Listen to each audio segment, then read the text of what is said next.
We could say that you are thinking the same thoughts, performing the same actions, that create the same experiences, that produce the same emotions, but secretly expecting something to change in your life. Would you agree? And most people try to create a new personal reality as the same personality, and it never works. We have to become somebody else.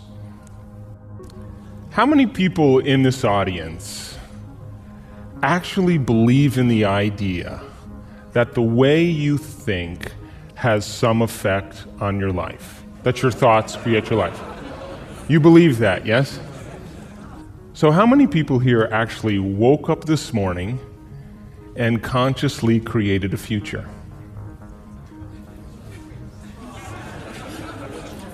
You know, the biggest reason why people don't do it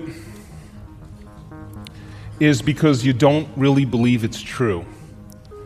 You see, if you knew on a gut level that it was absolutely true, would you ever miss a day? Come on. And would you ever let any thought slip by your awareness that you didn't want to experience? So your brain, according to neuroscience, is organized to reflect everything you know in your life. Your brain is a record of your environment. It's a record, an artifact of your past. So if you believe this, then does your environment control your thinking, or does your thinking control your environment? So if you wake up in the morning and you get out of bed on the same exact side as you did the day before, you shut the alarm clock off with the same finger, you slip into your favorite slippers, you shuffle into the bathroom and you use the toilet like you always do, then you walk over to the mirror and you look at yourself to remember who you are. Then you get into the shower and you wash yourself in the same routine way. Then you groom yourself to look like everybody expects you to look. Then you go downstairs and you drink coffee out of your favorite mug. Then you drive to work the same way as you did the day before. You see the same people that push the same emotional buttons. You do the exact thing that you know how to do and you memorize and can do so well that you're an expert at.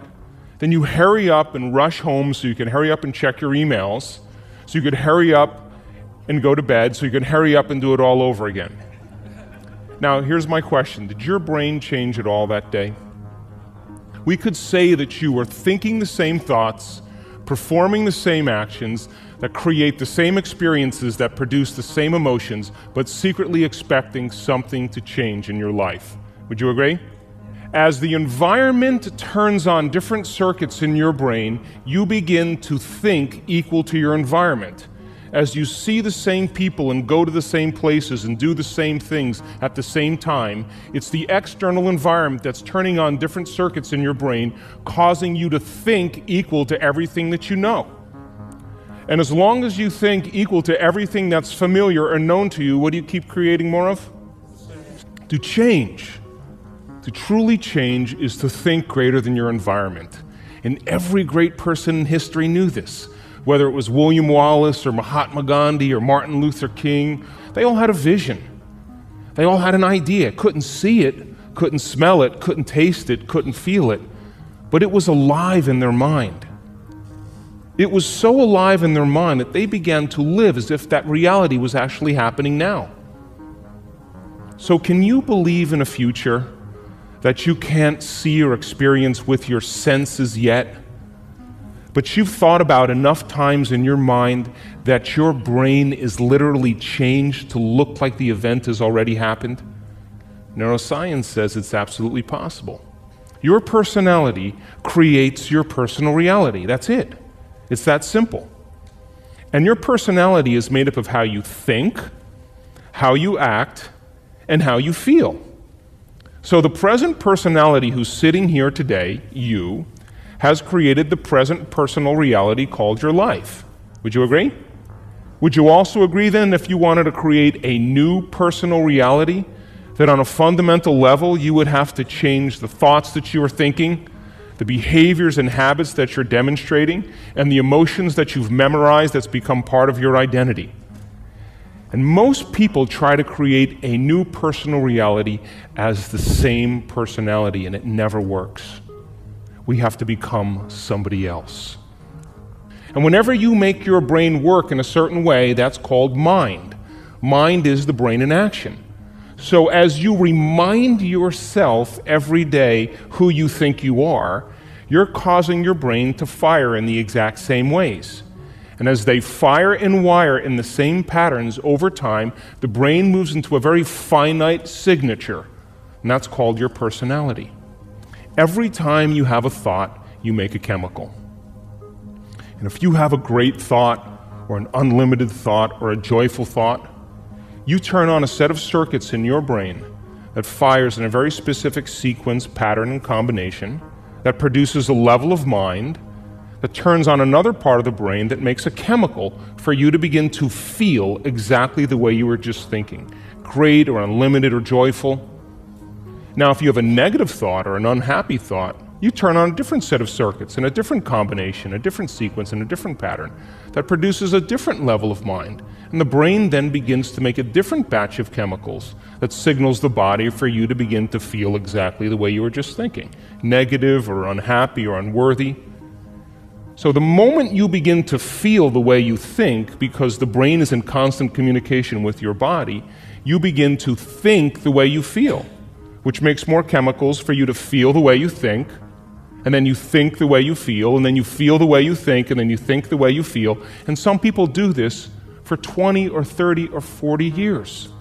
So thoughts are the language of the brain, and feelings are the language of the body. And as people get caught in this cycle of thinking and feeling and feeling and thinking, over time, they condition their body to memorize that emotion as well as the conscious mind. Now, 95% of who you are by the time you're 35 years old is a set of memorized behaviors, set of emotional reactions, beliefs, perceptions, attitudes that run just like a computer program. So 5% of your conscious mind begins to work against 95% of what you've memorized. So the person wants to think positively, but they're feeling negatively. They want to create their dream board, and put up their future life, but they feel unworthy. That's mind and body in opposition. We have to recondition the body to a new mind. Not what you're thinking, not what you're feeling, but the combination of how you're thinking and how you're feeling, called a state of being. Now, most people wait for what? Crisis or trauma or disease, or where the ego is brought to such a low level that they cannot go on business as usual any longer. That's when we begin to look at how we're thinking, or what we believe, or how we act, or our attitude, or what emotions we're living by. And my message is, why wait? We can learn and change in a state of pain and suffering, which tends to be the human model, or we can learn and change in a state of joy and inspiration. Now, you want to learn the hardest part about all of this is making the time to do it. That's it. That's it. Making time for your precious self.